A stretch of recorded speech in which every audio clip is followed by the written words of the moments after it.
So, food was very, food was very tasty, right?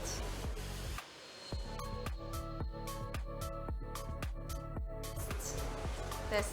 Aha. Thank you. Food was really tasty, right? It was super tasty. Thank you for the company who brought the food for this tasty food and dessert. I love the dessert. So I would like to test something with you guys. Can we test something? I will wait a little bit. There are people down, sitting, okay? I would like to make a sign, and when I do this, I will be looking at them. I cannot see you. When I do this, we will clap our hands so strong. I would like to see if they will turn and have a look to see where this is coming from. Can we do this? So we will join hands. Just let me spot people and I will let you know what happens. Okay, so now, higher, higher. No, they're not turning. No, let's take a break. No. Let's turn our fist a little bit. No, it's not working. Yeah, I would like to invite them, but they're not looking. You go. Okay, so we clap hands, okay? I would like people to turn and look at us. 1, 2, 3, go. No. We will try again later. Thank you for the test. If anyone has another idea, give me. I really like testing things. Not to throw somebody from here, but we can test many other things. Now we are ready for our track, for our track 3. The title of this one is Realizing How a Core Team Can Hold the Trust of Movements.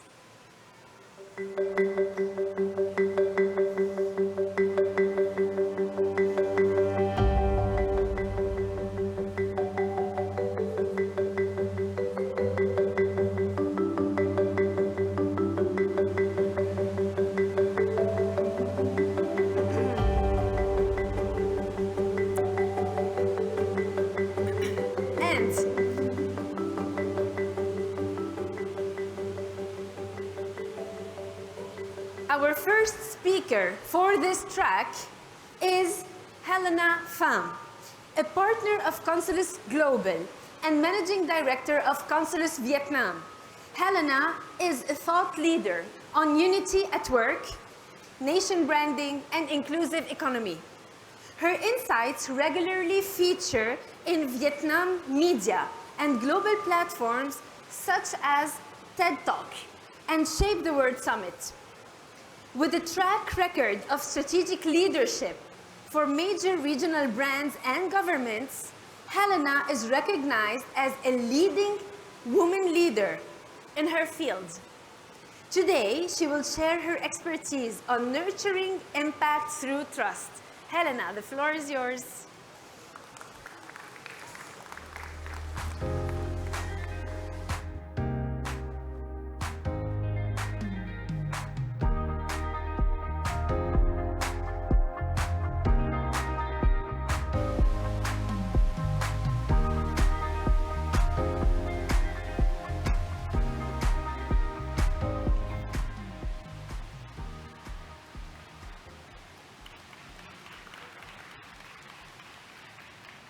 Good afternoon, change makers. Good afternoon, friends. Are you awake? Today, I am invited to talk about a topic that is very personal to me. Nurturing impact through circle of trust.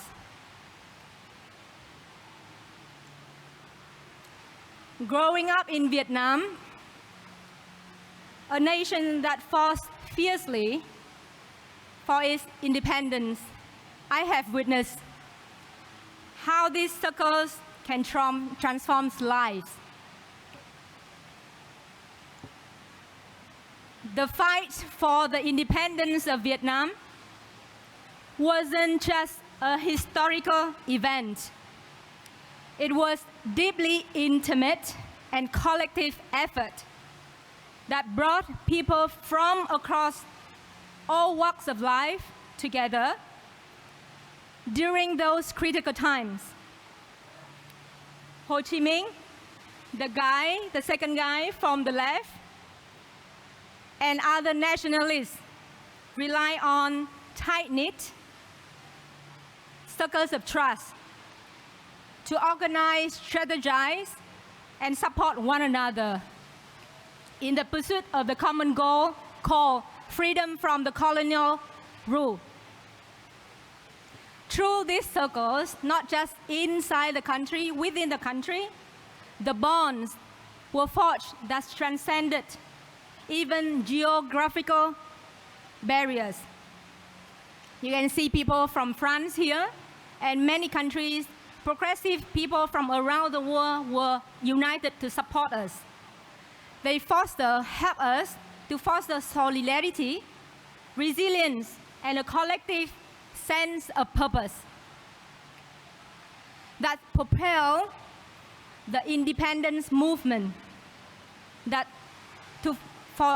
movement forward against all odds, ultimately leading to Vietnam's Declaration of Independence in 1945. It has been 70 years. Can I have a round of applause for the Vietnam's independence? Now, I'm not just here talking about Vietnam independence that happened 70 years ago. Let's broaden our lens to the global impact of Circle of Trust on transformative movements in more recent times. In the morning, we talk about economy of communion, new gen, and paradigm, and many more.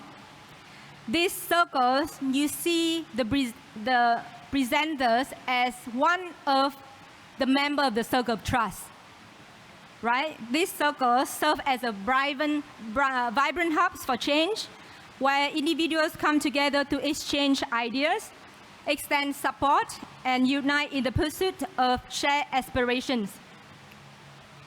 Whether it's the breaking of chains, the chains of intergenerational offending, raise of hand if some of you were in tears when Joshua was sharing about the stories of the mothers of 7 kids. Yes, I was in tears. It's about reshaping parenting norms by paradigm or championing social responsibility in business, the culture of giving. This circle of trust act as beacons of hope, provoking, igniting all of us as the movements and driving us towards profound and lasting progress, real impact in everyone, every neighborhood around us. But now you ask, what exactly defines a circle of trust? Drawing from Dr. Paolo Frizzi, excuse me, from friends to friends from Italy, I'm trying to speak Italian, Dr. Paolo Frizzi, wisdom, who stated, trust is personal and local. It starts from a personal relationship. We build trust through our life and through our own example as a person. How many of you agree with me in this?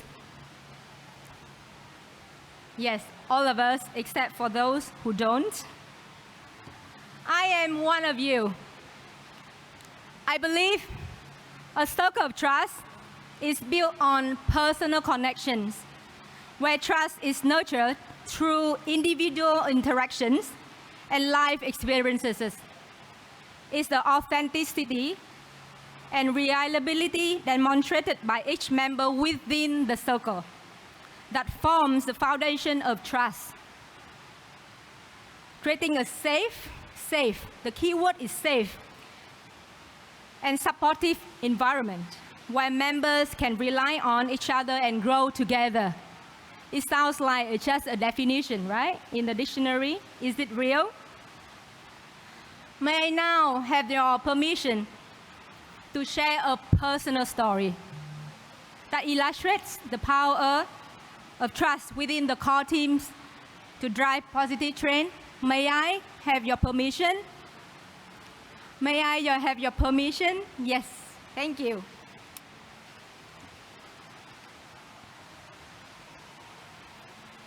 Every Friday, like clockwork, a group of us gathers virtually for what we call counselor circle. We share our joys, our struggles, and everything in between. In this space, emotions flow freely, unfiltered and raw, crying, tears, frustrations, or you can name it. But building trust and relationship like this takes time. As you can see, it requires consistency, dedication, and above all, making time for one another, like what we are doing for each other right now. Pay attention to me. As a facilitator of these counselor circles, I have witnessed firsthand the transformative power of this circle of trust, these gatherings. Each week, we come together and open up to one another. The bonds between us grow stronger. We learn to trust, to be open, to open up, to empathize, and to support one another through life's ups and downs. But it's not just the facilitator that can benefit from this impact of this circle. I've been also a recipient and a beneficiary. There was a time exactly last year when I was on the brink of burnout, feeling overwhelmed and lost. But through the love and acceptance of everyone in this circle of trust, I found my hope again. I felt embraced, uplifted, and reminded that I'm not alone. And this is my circle of trust, everyone. This is my circle of trust. Thank you. So how do we nurture this circle of trust?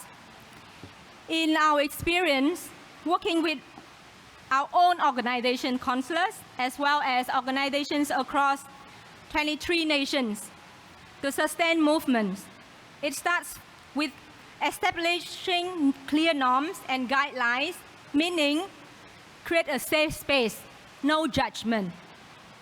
It requires the skills to foster a safe and inclusive space for everyone to be able to openly express, be vulnerable without the fear of judgment. I felt it, and I believe a lot of counselors felt it too. And most importantly is the ability to cultivate trust within the core team is key. Because when trust thrives within the core teams, regardless of the size, 3, 4, 5, even 2, it radiates outward, amplifying the impact and effectiveness of our movement. I've been able to talk to a lot of you here during this summit. A lot of us are change makers. And these essential tips, skills, experiences are exactly what our Creative Changemakers School and its series aim to share. Feel free to scan the QR code or talk to our team at the booth over there, because this series is to ensure every change maker like us, like me, to build and sustain our own circle of trust. As we reflect on the profound impact of circle of trust, I invite you to join me in giving a round of applause to these circles that have the power to change lives and make history. The circles that we have met today and a lot more beyond this room. May I have a round of applause, please? With that, may we all have our circle of trust at home, at work, and in the boardrooms. Thank you.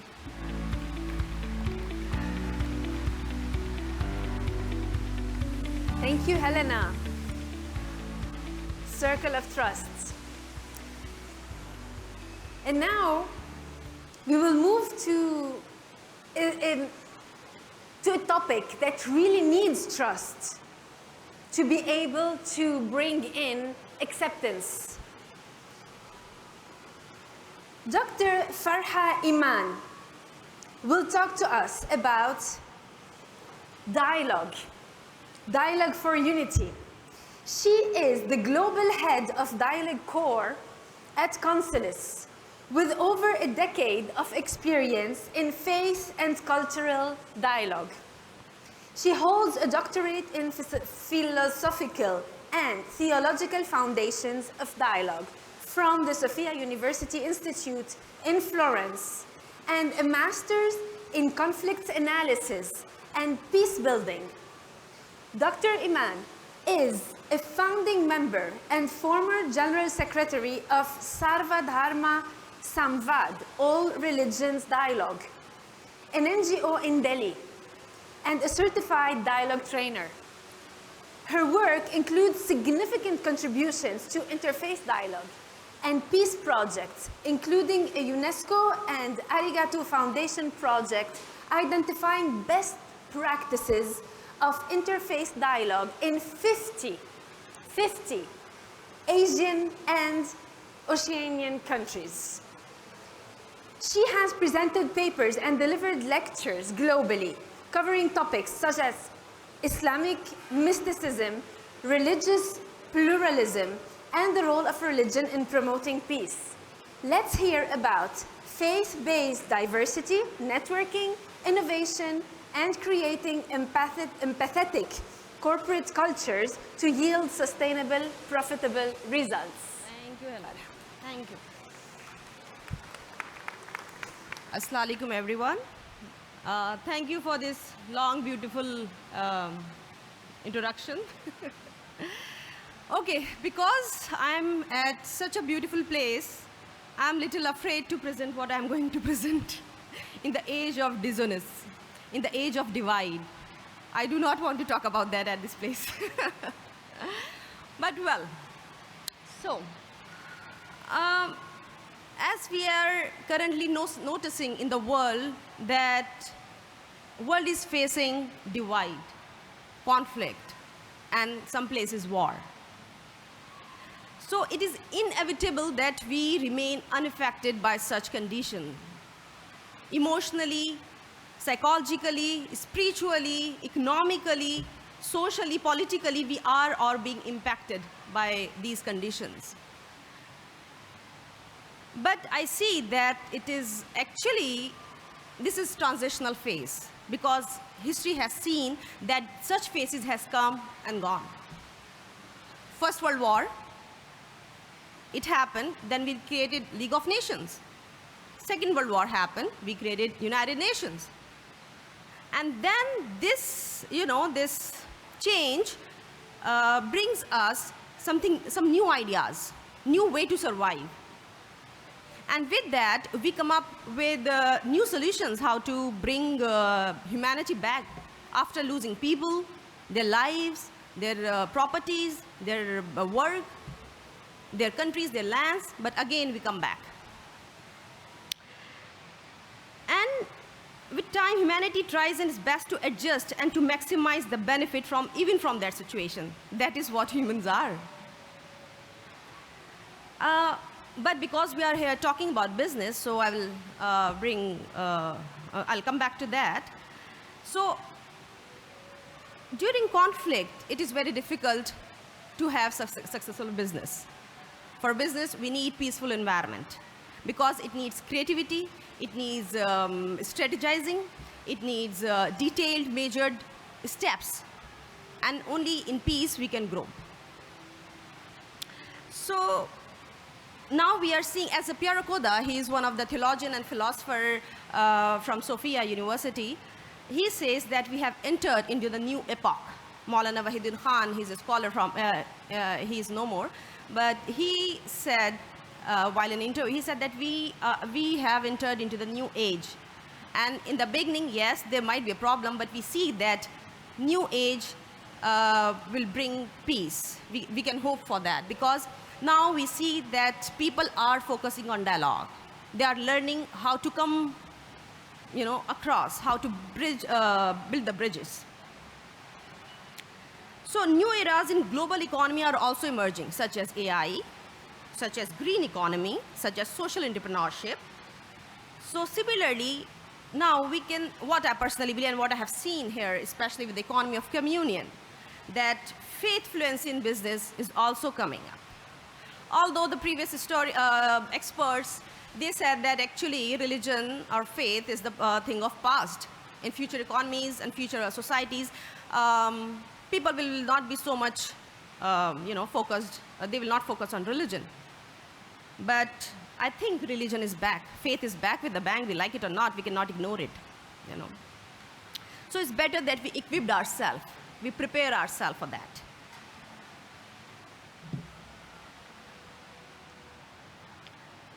So with change of times, we need to change our strategies also to survive.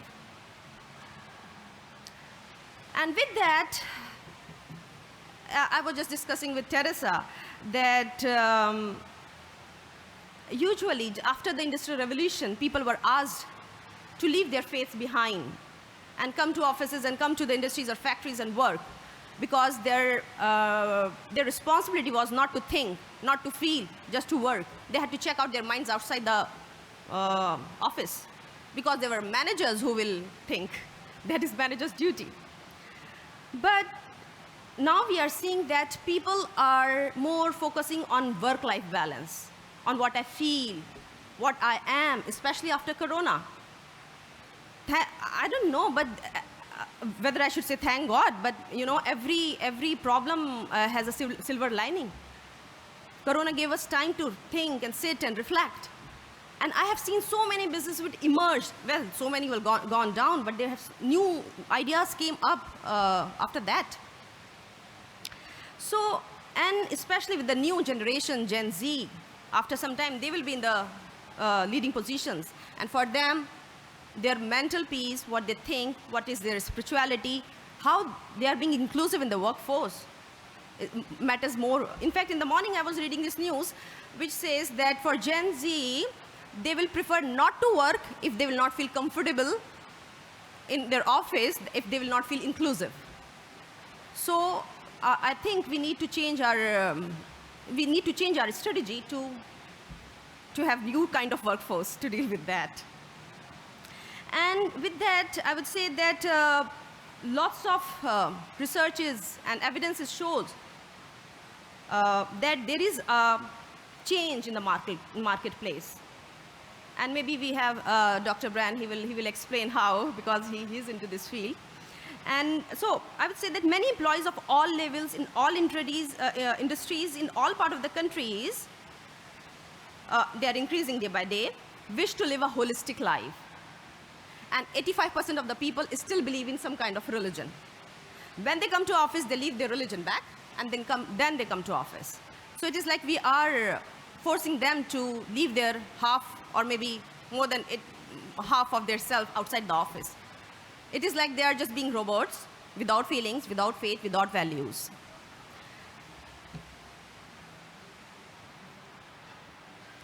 So leaders are, they are realizing, yes, religion is back, faith is back. Now the question is not if religion is back. Now they ask question, how we can include that? So we are here to present the answer, how. Dialogue Code present that strategy, how we can bring that.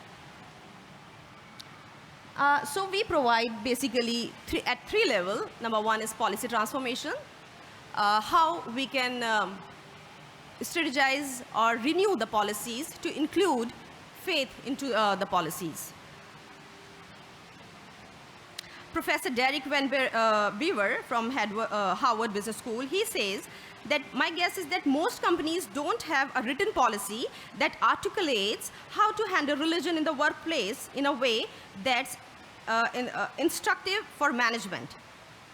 And around 15% of cases have been increased where the workers have come up to say that they felt discrimination, and they did file the case on the company. So it is very a loss thing for company also, because they have to pay to the employees also. So we focus on policy transformation. We help companies to transfer their policies, because in DEI, they do not include faith. They include gender, they include race, they include other things, but not faith. So I think it's a time that we do that. And of course, yes, CSR assistance, because especially in South Asia, I'm not sure about Singapore, but in South Asia, the CSRs, they focus on education, on child rights, on women rights. Well, they are important, of course. But if there be no peace, everything will collapse. So they are a little bit away from funding, to provide funding to NGOs, those who are working for peace. And then, of course, we provide tailored trainings and workshop. So how we do that? We do that at three levels. Number one is inner dialogue. That all the leaders, I think, especially if you look at, for example, Steve Jobs or maybe J.K. Rowling, so they have gone to certain point in their lives where they stopped and thought. So it is necessary to have an inner dialogue for every leader. So we talk about that.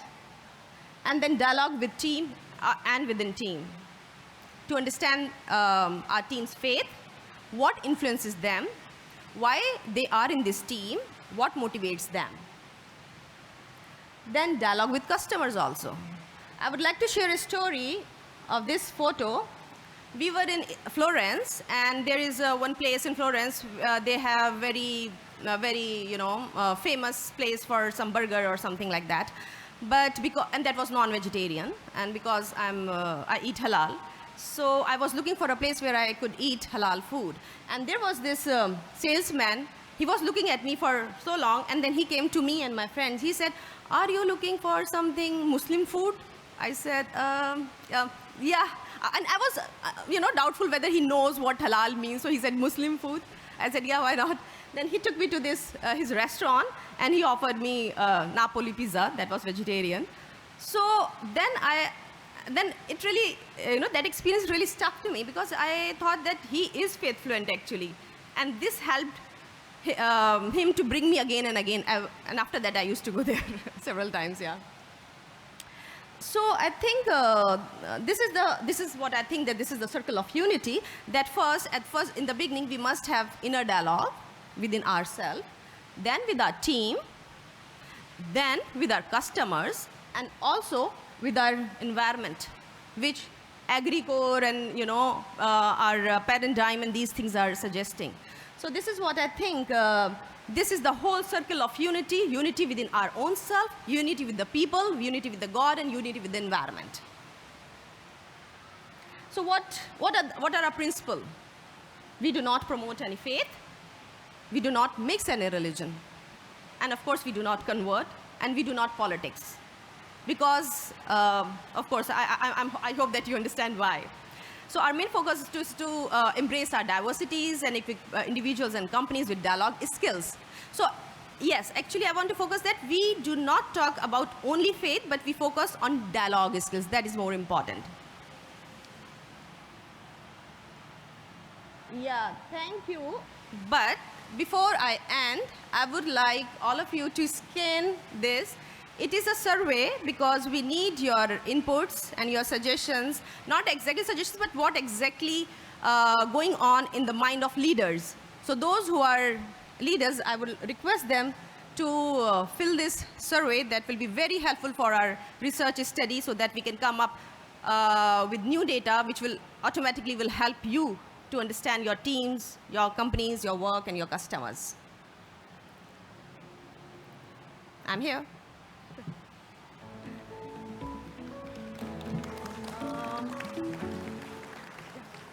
Thank you, Dr. Farha. I also heard there was a new, yes, and I'm listening. So there was a new partnership happening. Can you tell us a little bit more about it? Yes, there is a partnership with Dr. Brand and his organizations. And why don't we see one video? Sure. Before we start the video, I will only ask Dr. Brian Grimm, Reverend Dr. Yoshinori Shinohara, and Mr. Noor Muhammad Marikan to come on stage, please. Video. I measured sort of religious dynamics like an economist studies the economy. And two things about Singapore. One, in our measurement, Singapore is the most diverse country in the world, religiously diverse country in the world. So what we find is that where there's more diversity and people engage in that diversity, that's a business strength because the world is becoming more and more diverse. And when you have companies that are embracing this diversity, they are more successful both locally and internationally. So what we're looking forward to in a partnership with Consolis is to help companies start benchmarking their success in including faith and belief as part of their diversity. So we have an index called the Religious Equity, Diversity, and Inclusion Index, or the READY Index. So we're looking forward to working with Consolis to help companies in Singapore and throughout ASEAN and throughout Southeast Asia get ready for ready. So helping them on that path towards success. As a global head of Dialogue Core Consulos, I'm very happy to have a partnership with the Religious Freedom and Business Foundation. I strongly believe that this partnership will take both the organization to newer heights, and it will increase our impact. And lastly, I believe that definitely it will bring faith fluency to business and of course profitability also. Thank you. So as you see, now is time for our panel. Mr. Brian Grimm is the president of the Religious Freedom and Business Foundation. He is a leading expert on the relationship between economic sustainability and freedom of religion or belief. His work with multinational corporations to incorporate religion and belief into diversity initiative has made him a sought-after speaker, including at Davos. Davos or Davos? Davos. Reverend Dr. Yoshinori Shinohara is the Secretary General of the Asian Conference of Religions for Peace, Japan. He is a respected Dharma teacher in Riso Kosekai. With a master's in conflict resolution from the University of Bradford, he has been influential in promoting peace since 2005. He also holds a master in public policy from the University of Tohoku and a PhD in human security studies from the University of Tokyo. And Mr. Noor Muhammad Marikan has had a distinguished legal career since 1975. He has made significant contributions as a commissioner for oath, notary public, and justice of the peace. As president of the Association of Muslim Lawyers and the interreligious organization Singapore, he exemplifies dedication to justice and interfaith dialogue. Let's now take the best out of this panel on circles of dialogue for shared security.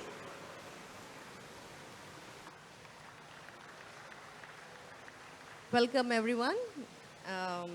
So I think we can start with just how would you describe yourself at this stage of life when you have so much of experience in faith and business and your distinguished fields. So maybe we can start with Dr. Bran and then we'll move. So it's interesting how to describe yourself. I think one of the very first sessions we had with Mr. Tan, he was asked, how does he describe that? And he said he didn't have a burning bush moment where, God called him like Moses from the bush. But I had one of those moments when I was 4 years old, and God called me into service. And if I can put it this way, on a mission to help put to practice the golden rule, to do unto each other as we'd have others do unto us. So I can't really describe who I am without reference to that calling, and my life is just lived out in pursuit to try to live out that calling. I think the same question for Mr. Noor Muhammad also. And then What is the question? question is, how would you describe yourself? Especially in your personal life and mainly in your profession, how would you describe yourself? Well, I'm just a lawyer and nothing else. But that profession opened up the whole world for you. You want to fight? I have seen it in court. You want to fight on the street? It's there. So the life is seeing people fighting, quarreling, and don't want any peace. And that's the way of life. I mean, if you tell me you want to impose any condition, who you think you are? They will tell you who you think you are. They impose any condition. I believe in something, I believe in it. So you get caught in this problem. You are trying to impose, they are trying to impose. When I hear you, I respect you for what you feel. But they may not. You may feel that you are very high up and telling them this is the way up. They say no. But they don't have the knowledge. They don't have the exposure. They don't have the experience. They are also not occupied in life. And it is in the majority. So when you go to court, you get people fighting. I tell them, let's settle. No, there's ego involved. Right? There's religion involved. It's not about religion, it's about you. The religion is okay, I can assure you. There is no problem in religion. If there is a problem with religion, it is you personally, not the religion. Right? Today Islam is a topic. It's not about Islam, it's the follower, the believer. He misunderstood, he misinterpreted. But you have knowledge, no knowledge of your own religion. How do I help you? Do I tell you to read? You can't read. Right? You want to show off, you got your ego. That's why lawyers have a busy time in court. You are paid to try to win, not to get people to settle, because they don't want to settle. I think I stop here. Okay, thank you very much. I'm from Tokyo, Japan. First of all, I'm very surprised at holding this conference. Here is a venue. So usually in Japan, this kind of meeting is inside, something like a university or some academic, facilities. Now, this meeting held in these, beautiful places. I really surprised. I very learned a lot. So I am a Secretary General of Interfaith Dialogue, Religions of Peace, 20 years. Today is 20 years. So when I was a child, I have no idea related to these, religions. So my dream in childhood is would be football player, soccer players. But in the 20 years old, I joined these activities. So now I work in the Secretary General of Interface Activities because I think it's most important is the encounter of the people. One of the influence person is Mr. Lawrence Chan, CEO of this event. I and Lawrence, we met 20 years ago. And then I surprised his energetic and his passion. I remembered one day we discussed about organized some event in Singapore, so interface event. Nobody wanted to want to be the organizer in the world, in the youth age. So when it's maybe the middle of 30s, only Lawrence Chan, even below 30 years old, he raised a hand. We, Singapore, decide to have an interface event. So bringing youth leaders, 100 youth leaders gathered in Singapore. We try to, he said, I try to discuss with government, Singapore, discuss with the youth intelligence network, Singapore. I just, oh, Lawrence, you say that, but it is very difficult. But Lawrence decided, just came back to the Singapore. After 10 months, he did. He held a interface network event, including the participants, the minister of government. I really surprised when I was 35 years old. He is very young, but he is experienced. You know, when we discuss, just only one person decided to have this, event. 10 months ago, 10 months later, he success. I really respect. Then, past 20 years, I met again. So, encounter of the person, this is inspiring to me for engaging in these activities. Thank you. Thank you for showing your solidarity with him and his organization. My next question is, I said in the talk that our previous generation tried to make it pretty much clear that faith is a very personal thing. It should not come outside from your house, or it should not be in public, or especially should not be the matter of your office and state. But especially, I would say in 70s and 80s, this is what I used to have a discussion with my father. So you guys, I guess that you were born in those times. So how come that you are in this field of faith when everybody was saying no, faith should not be discussed outside? So how you guys came with these ideas, and what motivated you to come into this field? I'm so honored that you think maybe I was still born in the 70s or 80s. Thank you. I take that as a compliment. It's, there's, as they say, there's two things you don't talk about. One, religion and politics, and I can also throw in money. You shouldn't ask somebody how much they make. But in business, that's changed. So I'm working with companies like Google, American Express, Amazon, PayPal, Salesforce, KPMG, Deloitte, PwC. These are companies I think everybody's heard about.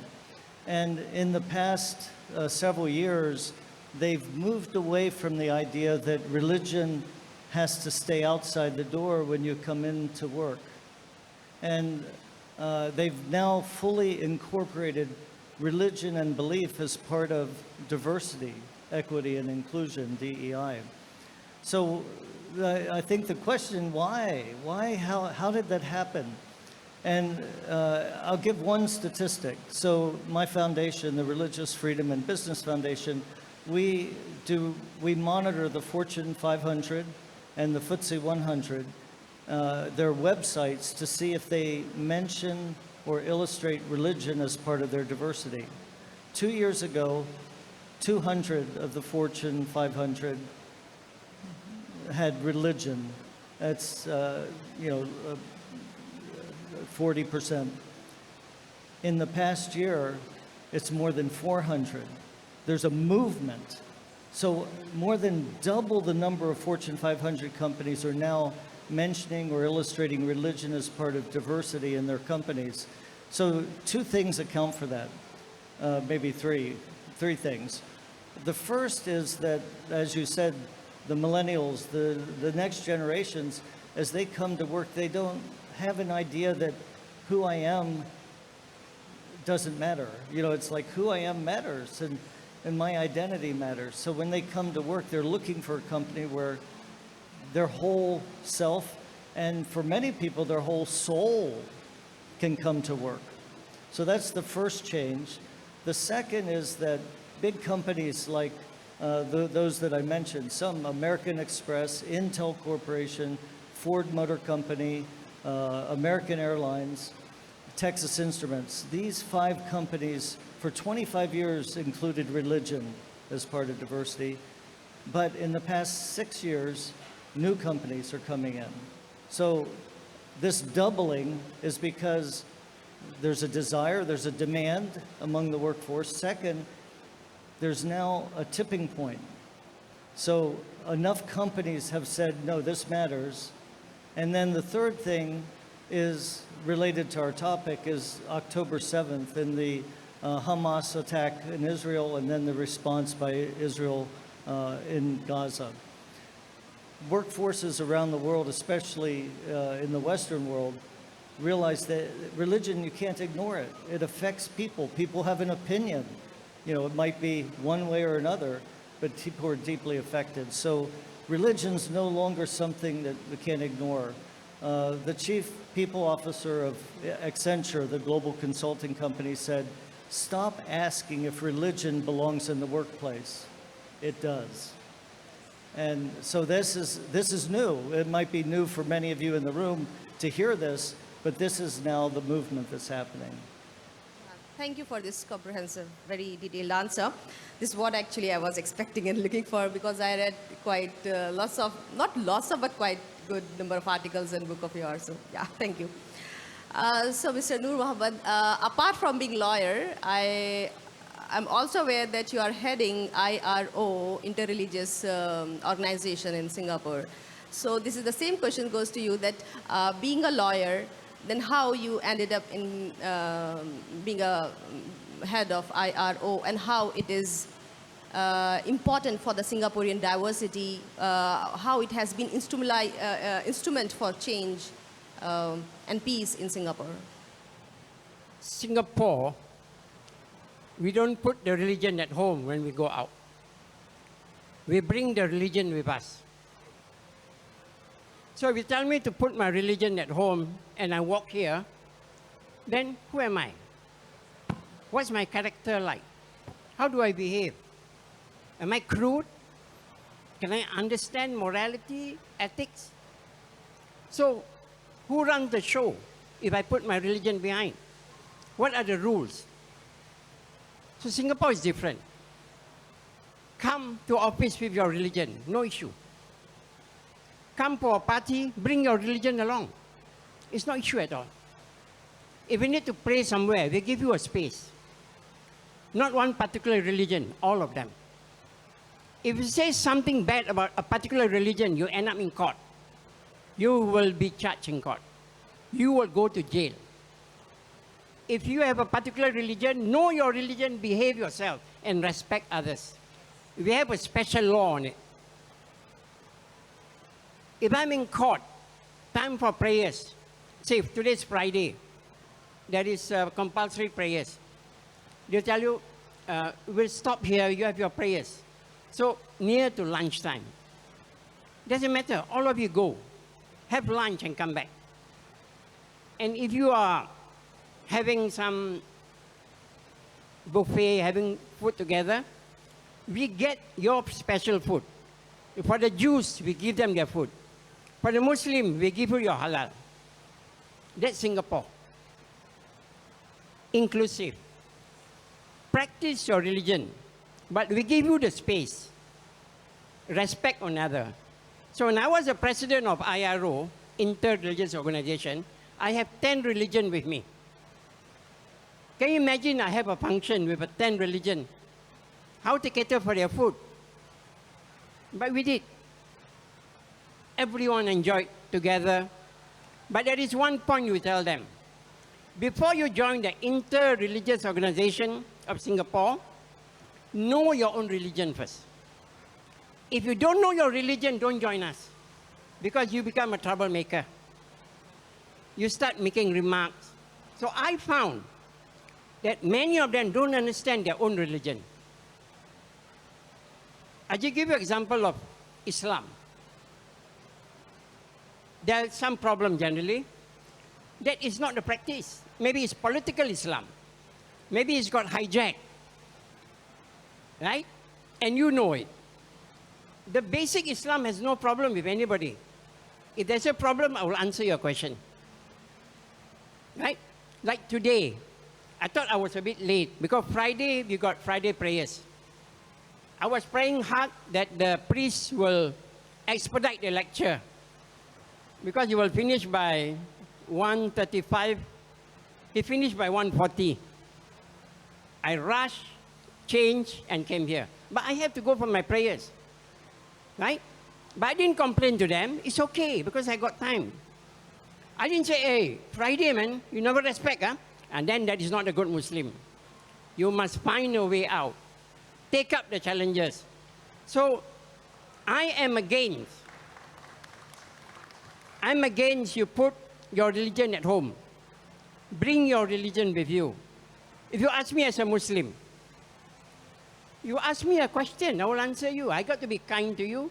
I cannot be rude to you. I have to help you. So what is the problem? It is an asset actually. But why it is a problem? Because they don't know the religion. They don't know actually the genuine religion. Christianity, Buddhism, Taoism. I got 10 with them. And we are not quarreling. Sometimes you quarrel. You know what happened when we quarrel? You cannot hear this. Go inside the room. I will chair the meeting. I will tell the monk or the priest, settle it. You are the senior monk or you are the senior priest. In closed doors, we quarrel. Let me tell you, we all quarrel every day. We quarrel so badly about petty things. And it's really because we are human. But we give the space. Give the space, negotiate. So I would say, promote religion. Promote your Christianity. Promote Hinduism. They are all my friends. I don't have any problem, but in Singapore, the government promotes diversity, religious harmony. It promotes. Carry on, carry on. They even finance certain things. At one time in some malls, the water bill paid by the government. They want to promote it because people live in harmony. So the theme of the day should be living in harmony. If you find a religious person who doesn't behave himself, please know it's not the religion. It's that particular personality. He's a troublemaker. He has no knowledge. He's not a reader. He has no ethics. I will say it because I handle them personally. I don't give you a view. Whatever I said, I handle it. So today is not my view. Taoist, Buddhist, Muslim, they quarrel. It's because of them. So if you want to be in leadership, you want to get people to dialogue, please remember, it's not possible if they have no knowledge, if their upbringing was not good, their ethic was not good. You ask them to come for dialogue, they want to have fun. They want to be seen talking. They want to be seen condemning religion. They feel good. But they are not successful people in life. This is my experience. I stop here. There are many others. Thank you very much. What you are saying, I totally agree because I have seen that in the streets, while talking to taxi drivers, while talking to shopkeepers, I could sense that. When I went to mall, I could see the inclusion and diversity in Singaporean workforce and the way they treat their customers with all No, dignity, even for because we work hard for it. We want everyone to behave. You bring your religion and you cite your religion to win something, we say you're not in order. The religion never teach you to be that. So we have been working hard. In fact, inter-religious organization came about after the Second World War. We tell them, stop fighting. Today, Middle East crisis, right? I have a tough time. I'm a Muslim. Middle East crisis came. I have the Jews in the inter-religion. Suddenly, a Jew said, your fasting month, I want to have a iftar. A Jewish guy. I'm a Muslim. Crisis on the ground. Our won't look good. But he wants it with us. I said, yes, we will have it. You get condemned. But as a matter of principle, we organize it. I organize a big iftar. You know, during a fasting month, we break fast together, the Jewish and the Muslim. I have it in my magazine. You can distribute it, Lawrence, you are here. You can show them the magazine of how the Jews and the Muslim live together here. We are so close. But people say, how come you're so close, you're fighting? No, you know I have no knowledge of the issue of the day. If you have no knowledge, I can't help you. So in Singapore, you see a priest, you see an imam, you go to the mosque anytime. You go to the temple, I go to the temple. I tell you something, one day, someone was very rough with me in the mosque. You know, workers, they are not trained. You know, I told him, why don't you go to the church and see how they behave? The guy got a shock. You Muslim, you talk to me about church? But because we Singapore, we are exposed to the church, to the temple, right? So we are not afraid to cite other religion as an example. This is Singapore. Thank you. Thank you very much. Thank you. Yeah, my next question to Dr. Shinohara, I would ask you, what role do you believe interfaith dialogue plays in fostering collaboration and ethical practices in the business sector? If I think it's 4 minutes. 4 minutes. Yeah, Maybe. Okay. So I very much impressed at the level Imam. So I learned the rich characteristics of interfaith activities in Singapore. So interfaith dialogue is very much impacted to the some areas, political, business, civil society, even academics. So one of the impact that we should impact on the business sector is now religions of peace insist about problem is growing disparity between haves and have-nots. So many, much richer, rich persons and disparity, rich person and poor, vulnerable people, it's a disparity, it's a growing up. So gaps between the poverty and the rich is very disparate, growing up. So now, our missions of Religions of Peace Asia insist all sectors, especially business sector, to take care for the all life of the dignity. We need to resolve this big gap. That's why this is our message is correcting the teachings of respectable all religions. So Buddhism said our human dignity is equally is respectable. Christianity, Muslim leaders, all the same message. That's why Religions of Peace collecting the voices of the teachings of the respective religious leaders and then correct and express strongly to the all sectors. Thank you. Thank you very much. I think there is one announcement, Mr. Yeah, please. Okay. Doctor. Could I announce, ladies and gentlemen of Singapore? So could you share the panel, last one? So Religions of Peace Asia So 22 countries, religious networks gathered, founded in 1976 in Singapore. So Singapore created our organization, ACRP, 1976. Each 5 years, we had ACRP assembly. So religious leader, 22 countries gathered.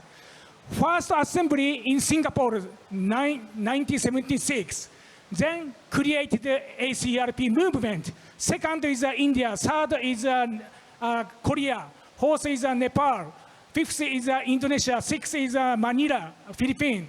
Seven is somewhere. Then I would like to decide. So ACRP officially decided 2026, 2 years later, 10th ACRP assembly will be held in Singapore, here. So could you, so our colleagues, because Singapore is a rich, diverse, rich characteristic of interfaith dialogues, Singapore created the ACRP movement in 1976. So 2026 is the anniversary, 50th anniversary, and 10th anniversary will be held in Singapore. Could you, all of you, to help for this, our ACRP 10th assembly? Thank you very much. Yeah, thank you very much. I think we have Mr. Noor Mohammed from IRO, so maybe you guys can see how you both can collaborate. Definitely, I would like to collaborate with IRO. Thank you very much. Thank you, everyone. It was great talking to you. It was great learning from you, and we hope that we'll keep meeting in such forums or maybe some other kind of forums and keep taking faith in a positive way further. Because, see, anyway, it is going to happen. Faith is going to come back in a different way. So better we equip ourselves. And I think you guys are forces to do that, to bring the positive change. So thank you very much for your time and everything and your thoughts. Thank you. I would like to ask the four of you to stay here a little bit, please. And I will ask Lawrence Chung to come on stage because he would really like to offer you a token of appreciation. So, Lawrence Chung.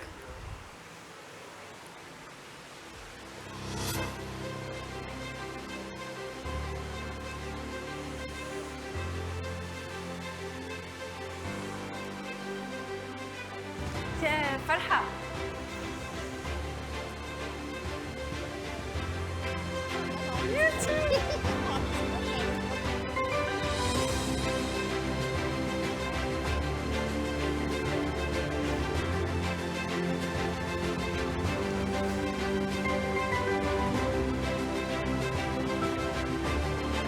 Thank you, thank you. Please put your hand together. This is a really amazing thing.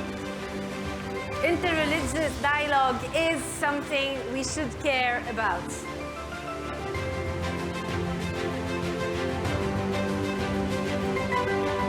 Thank you.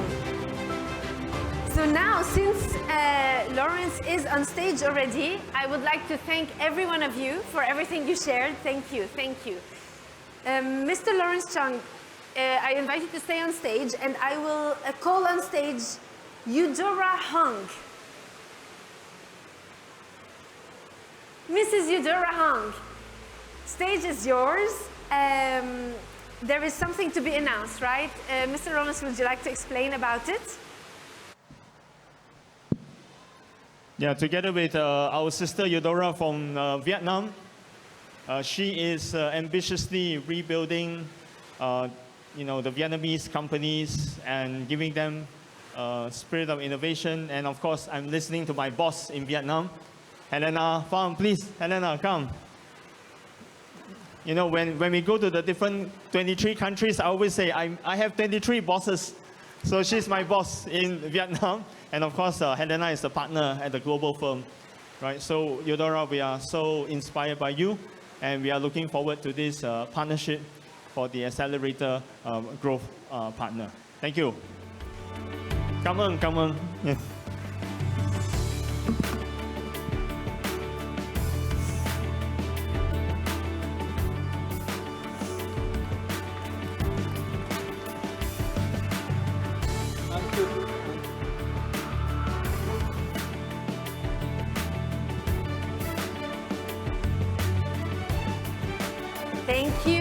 thank you. More partnerships, very interesting. Sorry? Say a few words. Ah, yes. Would you like to say a few words, please?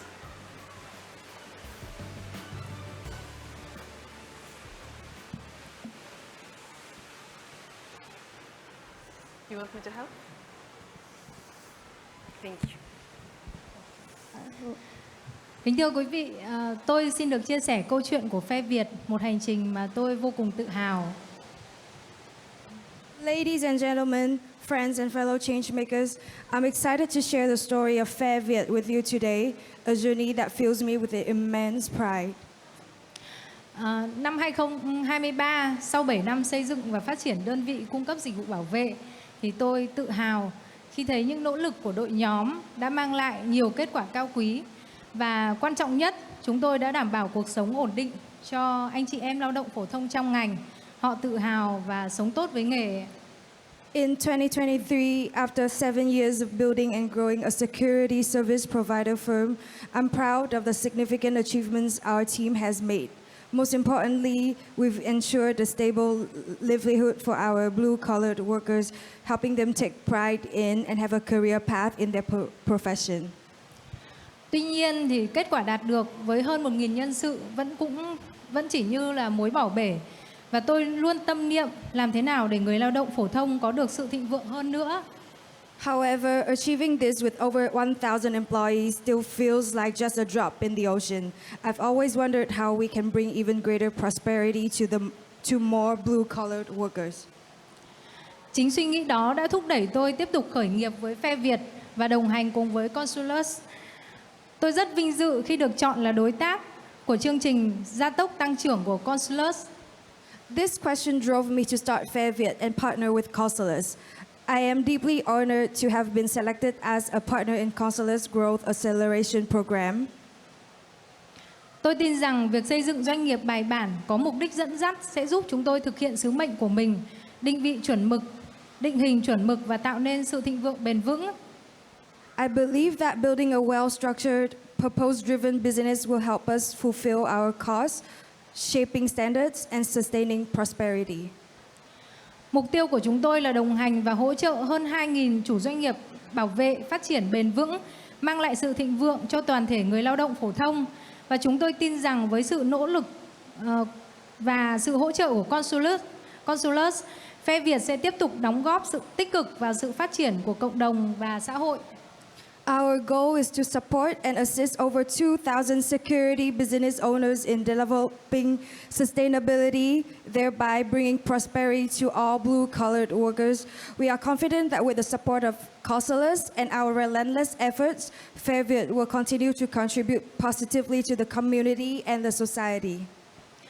Tôi kêu gọi quý vị hãy cùng chúng tôi chung tay, hợp tác và hỗ trợ để hiện thực hóa mục tiêu này. Cùng nhau chúng ta có thể tạo nên sự khác biệt, mang lại cuộc sống tốt đẹp hơn cho hàng ngàn người lao động phổ thông.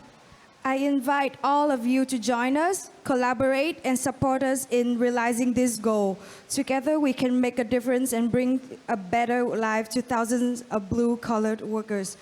Thank you for listening. Xin cảm ơn quý vị lắng nghe. Cảm ơn. Thank you. Thank you. So, now is time for our break. We will come back here at 3:35. Enjoy the break.